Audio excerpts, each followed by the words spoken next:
Hey, c'est Mystique et aujourd'hui je vous retrouve pour vous parler de l'imprimerie des sorcières.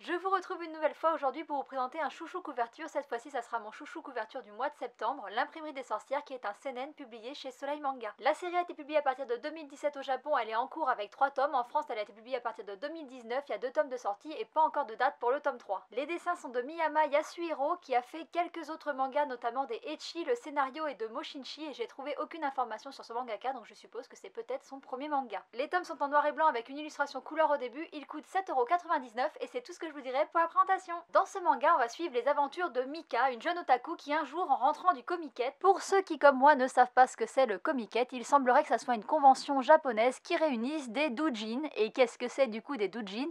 Eh bien en fait c'est des amateurs sur un sujet, alors principalement les mangas ou les fanzines, mais ça peut être aussi sur la musique. Et apparemment même maintenant, eh bien au Comiket, il y a des gens qui sont dans le jeu vidéo, il y a finalement même des pros, donc c'est en fait une énorme convention au Japon. Du coup, c'est en rentrant de cette convention que notre héroïne va, pour une raison inconnue, être téléportée dans un monde fantastique bien loin de celui qu'on le connaît. D'une part parce que dans ce monde, la race humaine, c'est loin d'être la seule race existante, il y a des nains, des ogres, des semi-humains et même des démons. D'autre part parce que ce monde, au niveau de la technologie, il est bien moins avancé que le nôtre, il est plutôt à l'ère du Moyen-Âge. Et puis la plus grosse raison qui fait que ce monde est différent, c'est que dans ce monde, la magie existe et que tout le monde possède un pouvoir, qu'il soit plus ou moins grand. Loin d'être affolée ou même découragée, on pourrait même dire l'inverse, elle est presque surexcitée par la découverte de ce nouveau monde. Mika va tout de suite décider de mettre à profit le pouvoir qui lui a été attribué. Et ce pouvoir est plutôt simple, elle peut reproduire à volonté les ouvrages magiques du moment qu'elle a le bon matériel. Il lui suffit d'apposer sa main sur l'ouvrage d'origine et sa main sur l'ouvrage vierge et elle les copie comme ça instantanément. Bien entendu, les ouvrages conservent leurs propriétés magiques après copie, sinon ça servirait à rien. Ce pouvoir peut à première vue paraître très faible, mais dans un monde où l'imprimerie n'existe pas, il va s'avérer très vite utile et très prisé. Et c'est ainsi que l'imprimerie de grimoire de Mika va très vite se faire une petite réputation. Et tout d'un coup, on comprend la raison de ce titre. Et pour pouvoir travailler, elle va s'entourer d'une équipe de joyeux lurons. Enfin, c'est pas tous des joyeux lurons, mais on voit très vite que c'est en fait comme une petite famille, c'est un petit peu sa famille dans ce nouveau monde. Mais même si elle est très attachée à eux, Mika n'a aucun scrupule à les faire travailler jusqu'au bout de leur force. N'ayons pas peur des mots, elle les exploite. Et si elle prend beaucoup de plaisir à imprimer des ouvrages et à rendre service, ce qu'elle aime par-dessus tout dans ce travail, c'est le côté lucratif de l'activité. Et elle adore l'argent, elle adore vraiment beaucoup l'argent. Et sa petite affaire va devenir d'autant plus importante et d'autant plus juteuse grâce à un deuxième projet qu'elle a décidé de mettre en place. En bonne otaku, elle a décidé de mettre en place une convention de magie à l'image du Comiket. Elle va le créer, le Magic Market. Son but étant de faire la plus grande convention de magie n'ayant jamais existé. Et tout comme son imprimerie, ce projet va remporter un franc succès et va devenir une convention monstrueusement grande à l'image des énormes conventions qu'on peut avoir dans notre monde. En version bien plus marrante quand même. Ravie de ce succès, Mika va alors crouler sous le travail, mais rien ne va l'empêcher de refaire une deuxième édition, puis une troisième édition, et puis plein d'éditions on suppose, mais pour l'instant comme il n'y a que 2 tomes, on ne sait pas vraiment. Je vous l'ai dit, Mika est très avide d'argent, elle est donc emballée par le gain financier possible avec ses projets, et puis aussi le Magic Market lui permet de mieux comprendre et de mieux connaître le monde dans lequel elle a été téléportée, et surtout, elle espère en secret pouvoir un jour dans ce Magic Market trouver un sort qui lui permettra de rentrer chez elle. Mais en attendant, elle en profite pour gagner plein d'argent. Alors va-t-elle trouver le sort qui lui permettra de rejoindre notre monde, ou un destin plus grand l'attendrait-elle dans ce nouveau monde? Je vous laisserai lire le manga pour le savoir, et pour l'instant je vous le dis tout de suite, on ne le sait pas. En ce qui concerne mon avis, eh bien je n'ai pas du tout été déçue de choisir ce manga en chouchou couverture parce que je l'ai adoré. Alors je vais comme d'habitude commencer par les dessins,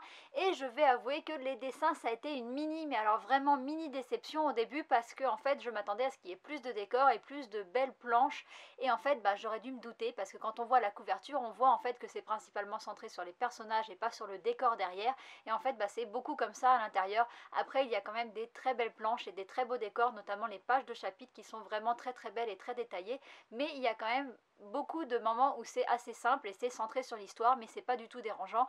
Et puis je trouve que dans le tome 2 ça s'est encore amélioré et qu'il y a de plus en plus de planches détaillées et de plus en plus de belles planches, et donc du coup c'est vraiment une mini déception, histoire de dire quelque chose de négatif, mais franchement c'est pas du tout dérangeant, et les planches quand elles sont là et qu'il y a des décors, elles sont vraiment très belles. Et cette mini déception est valable uniquement pour les décors, parce que je m'attendais vraiment à ce qu'il y ait vraiment beaucoup de beaux décors, et en fait du coup il y en a beaucoup moins que ce que je pensais, et c'est ça la déception, parce qu'au niveau du chara design, et ben il est vraiment très beau, que ce soit pour les personnages ou les monstres ou même les vêtements des personnages, je trouve qu'ils sont bien faits, et il y en a vraiment pour tous les goûts. Il y a des monstres vraiment badass et des monstres assez mignons et marrants, et puis il y a des personnages vraiment bien faits, ils sont tous bien faits, et il y en a pour tous les goûts aussi. Il y a des chevaliers en armure, il y a des gens totalement normaux, il y a des semi-humains très beaux, il y a une sorcière extrêmement sexy avec une énorme poitrine, enfin il y en a vraiment pour tous les goûts, et ils sont tous très beaux et très bien faits. Et je trouve aussi que ce qui est bien fait, c'est les scènes de combat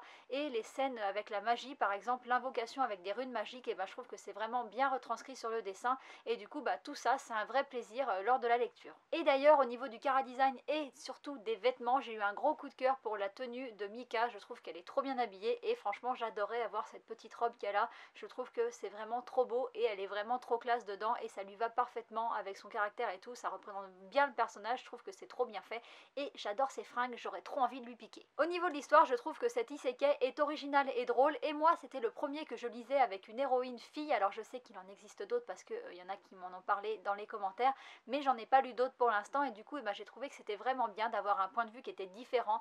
Pour une fois on n'est pas dans le harem, on n'est pas dans le mec qui veut en fait bien conquérir plein de filles, parce que dans sa vie précédente il avait pas du tout de succès. Là c'est vraiment très différent, et on est plus sur du tranche de vie, et d'ailleurs l'histoire comment elle est racontée, ça fait vraiment tranche de vie pour l'instant. Et je dis pour l'instant parce que dans le tome 2, attention mini spoil, on a l'impression qu'il va y avoir une histoire et une mission plus grande derrière, mais c'est pas sûr. Mais en tout cas le tome 2 donne cette impression là, et donc du coup peut-être que ça sera plus du tout un tranche de vie par la suite. Mais moi peu importe si ça reste du tranche de vie ou pas, parce que j'aime bien les deux genres, et le tranche de vie ça me dérange vraiment pas du tout. J'adore les histoires comme ça où il y a des petites histoires qui s'enchaînent sans forcément être beaucoup liées les unes aux autres, mais j'aime aussi quand il y a une grosse histoire. Du moment que c'est bien fait, en fait moi j'aime à peu près tout. Au niveau de la construction des personnages, je trouve qu'ils sont bien faits. Après on n'a pas beaucoup d'informations sur Mika et sur sa vie d'avant, c'est vraiment disséminé au compte-gouttes, mais je trouve que c'est un personnage qui est assez drôle, et c'est pas le personnage le plus drôle. Pour ceux qui ont lu le manga, j'en ai pas parlé dans mon résumé, mais moi le personnage que je préfère pour l'instant c'est Broadway, c'est un chevalier, et je vais vous en reparler un petit peu après. Je viens de vous dire qu'il y avait des personnages qui étaient drôles, mais de manière générale cette histoire est assez drôle, et elle est vraiment très bien faite. Et le gros point bonus de cette histoire en fait, ce sont les références. Il y a des références tout au long des tomes, et il y a des références vraiment beaucoup à l'univers du manga, donc déjà aux maisons d'édition, puisqu'il y a un passage en fait où on nous parle des maisons d'édition, et bien sûr il y a eu un gros travail de traduction, puisque dans la version japonaise je suppose que c'était des maisons d'édition japonaises, et là on reprend des maisons d'édition françaises, et c'est vraiment très bien fait, c'est très drôle. Et puis il y a des références à l'univers du cosplay, il y a tout un parallèle qui est fait entre l'univers de la magie et le monde de manga qu'on connaît avec les conventions, etc. Et puis il y a même des références qui sont faites avec des archétypes de personnages. Alors j'ai parlé de Broadway tout à l'heure qui est un chevalier, et ce chevalier il s'ennuie un petit peu dans sa vie, c'est l'archétype du chevalier un peu beau gosse, tout ça, qui sait pas trop sa mission si elle est bien, et il va se retrouver à aller au Magic Market, et il va avoir l'impression de vivre l'épopée de sa vie. Il va se faire tout un film dans sa tête, il va finir quasiment à poil à la fin de la convention tellement il a tout donné, et il va avoir l'impression d'avoir vécu la meilleure mission de tous les temps. Et voilà, je trouve que ça démontre pas mal en fait le stéréotype du chevalier, et c'était vraiment très drôle, et c'est vraiment très bien fait, et il y a énormément de références, et je vais pas vous mentir, il y a plein de références que j'ai pas compris. Je pense même qu'il y en a que j'ai pas repéré en fait, mais il y en a où j'ai repéré. Je savais qu'il y avait une référence, mais j'arrivais pas à trouver qu'est-ce que c'était cette référence, parce que je l'avais pas. Donc moralité, il faut que je lise encore plus de mangas pour avoir encore plus de références. Oui, c'est une excuse pour lire encore plus de mangas, mais du coup non, il y a vraiment beaucoup de références, et c'est vraiment très cool. Bref, vous l'aurez compris, je n'ai pas besoin d'en rajouter, je ne regrette pas du tout mon choix, j'ai adoré ce titre, et je l'ai même plus aimé que ce que j'aurais pensé, avec toutes ces références et tout ce côté très drôle. Je m'y attendais pas, et du coup ça a été vraiment une très bonne surprise, et j'espère que je vous aurai donné envie de vous y intéresser, parce que bien ma vidéo touche à sa fin, et du coup je vous dis à bientôt pour une prochaine vidéo. Bye bye.